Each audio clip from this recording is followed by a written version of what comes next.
If you're a patient relying on compound tirzepatide, here's everything you need to know about where the court case stands and how that's going to impact your compounds.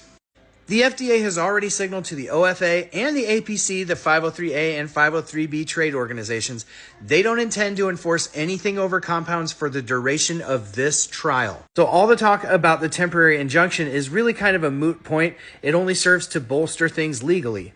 As the FDA has signaled, whether the injunction is granted or it's not, they don't plan on enforcing anything during this trial. In fact, since they have signaled this, it's going to be very hard for the OFA to demonstrate, as they tried to today, in their request for a preliminary injunction, that they're going to be irreparably financially harmed by this. If the FDA is letting them compound, they can't be financially harmed. So the question ultimately becomes, how does this case shake out? And when it goes to appeals court, which the judge has already said it's definitely going to go to appeal from one side or the other, however he weighs in, will the FDA halt enforcement during the appeals process, which will drag on months and months after this is resolved? That's really where we're at today. Compounds are probably not going to go away anytime soon, at least the 503B versions, until this is resolved.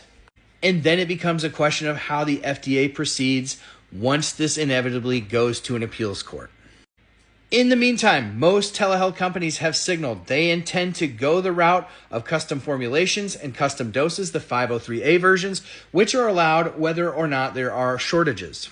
At that point, Lilly's going to sue, so it'll just matter which telehealth companies have the chops, the money, the wherewithal to fight Lilly and tie this stuff up in court so that they can continue to compound.